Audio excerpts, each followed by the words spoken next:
નમસ્કાર મિત્રો, સ્વાગત છે તમારું અમારા યુટ્યુબ ચેનલના એક નવા વિડીયોમાં।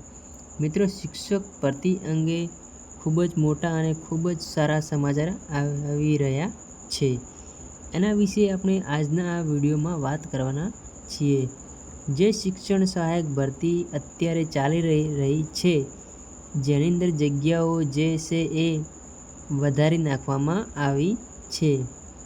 જે જૂના શિક્ષકોની બદલી થઈ છે, એના કારણે જે જગ્યાઓ ખાલી પડી છે તે તમામ જગ્યાઓ જે છે એ શિક્ષકો સહાયકની ભરવામાં આવશે। અને જે જગ્યાઓ છે એ આ ભરતી અંદર જગ્યાઓની અંદર વધારો કરી આપવામાં આવે છે। એના વિશે સંપૂર્ણ માહિતી આજના વિડીયોની અંદર આપણે વાત કરવાના છીએ। તો મિત્રો, વિડીયો ગમે તો વિડીયોને લાઇક કરો, શેર કરો અને સબસ્ક્રાઈબ કરવાનું ના ભૂલતા। અને અમારી વોટ્સઅપ અને ટેલિગ્રામની લિંક જે વિડીયોની બાયોની ડિસ્ક્રિપ્શનમાં આપેલી છે તેમાં જઈને તમે જોઈન કરી શકો છો, જેથી આવનારા નવા વિડીયોની તમામ માહિતી તમને મળતી રહે। તો ચાલો મિત્રો, વિડીયોની શરૂઆત કરીએ। તો ખૂબ જ અગત્યની જાહેરાત, શિક્ષણ સહાયક ભરતીની જગ્યાઓમાં વધારો। જે 3178 જગ્યાઓનો વધારો। જૂના શિક્ષકોની ખાલી પડેલી જગ્યાઓનો શિક્ષક સહાયકની ભરતી કરવામાં આવી છે।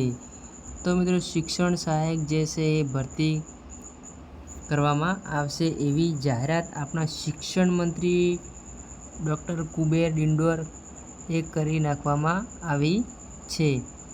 તો તમે જોઈ શકો છો મિત્રો, આ ઇન્ફોર્મેશન ટ્વીટ કરી આપી હતી, જે માનનીય મુખ્યમંત્રી શ્રી ભૂપેન્દ્રભાઈ પટેલે જૂના શિક્ષકો તરીકે 2230 શિક્ષકોને શાળા ફાળવણી અને નિમણૂક હુકમની પ્રક્રિયા પૂર્ણ કરવામાં આવેલ છે। જે અંતર્ગત ખાલી રહેતી 3178 જેટલી જગ્યાઓ શિક્ષણ સહાયકથી ભરવામાં આવશે। જે જૂના 2230 શિક્ષકો છે તે શાળા ફાળવણી અને નિમણૂક હુકમથી જે પ્રક્રિયા છે એ પૂરી કરવામાં આવી છે। અને જેમની જે છે એ જિલ્લા ફેરબદલ અથવા તો શાળા ફેરબદલના કારણે જે 3178 જેટલી જગ્યાઓ ખાલી રહેતી હતી, જે છે શિક્ષણ સહાયકથી ભરવામાં આવશે। તો મિત્રો, વર્તમાન ચાલી રહેલી શિક્ષણ સહાયક ભરતીમાં સદર જગ્યાઓનો ઉમેરો કરી કુલ અંદાજિત 10,700 જેટલી જગ્યાઓ પર ભરતી પ્રક્રિયા હાથ ધરાશે।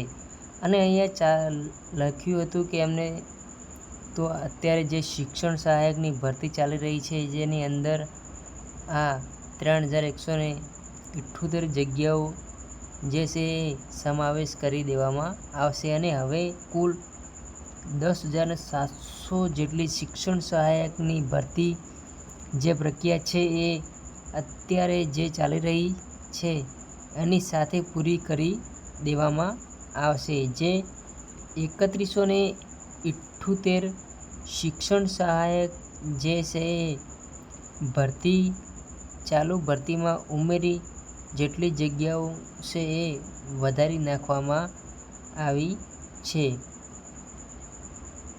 જેમ જોઈ શકો છો, જે જૂના શિક્ષકોના કારણે જે ખાલી રહેલી 3,178 જગ્યાઓ છે એ હવે નવા ઉમેદવારો એટલે કે નવા શિક્ષણ સહાયકની ભરતી સાથે કરવામાં આવશે। આખરે શિક્ષણ સહાયકની જગ્યાઓમાં વધારો કરી દેવાય। જૂના શિક્ષકોની ભરતીમાં ખાલી રહેલી 3178 જગ્યાઓ નવા ઉમેદવારોથી ભરાશે। અને યુવરાજસિંહ જાડેજાએ પણ ટ્વીટ કરી ઇન્ફોર્મેશન આપી હતી। તો જૂના શિક્ષક તરીકે 2230 શિક્ષકોને શાળા ફાળવણીની અને નિમણૂક હુકમની પ્રક્રિયા પૂર્ણ કરવામાં આવેલ, જે અંતર્ગત ખાલી રહેતી 3178 જેટલી જગ્યાઓ શિક્ષણ સહાયકથી ભરવામાં આવશે। વર્તમાનમાં ચાલી રહેલી શિક્ષણ સહાયક ભરતીમાં સદર જગ્યાઓનો ઉમેરો કરી કુલ અંદાજિત 10,700 જેટલી જગ્યાઓ ઉપર ભરતી પ્રક્રિયા હાથ ધરાશે. તો મિત્રો, આ હતો આજનો આ વિડીયો, જેની અંદર આપણે શિક્ષકોની ભરતી અંગેની ખૂબ જ સારા અને ખૂબ જ મોટા સમાચાર આવી ચૂક્યા છે એના વિશે વાત કરી છે. તો મિત્રો, વિડીયો ગમે તો વિડીયોને લાઈક કરો, શેર કરો અને સબસ્ક્રાઈબ કરવાનું ના ભૂલતા. જય હિન્દ, જય ભારત.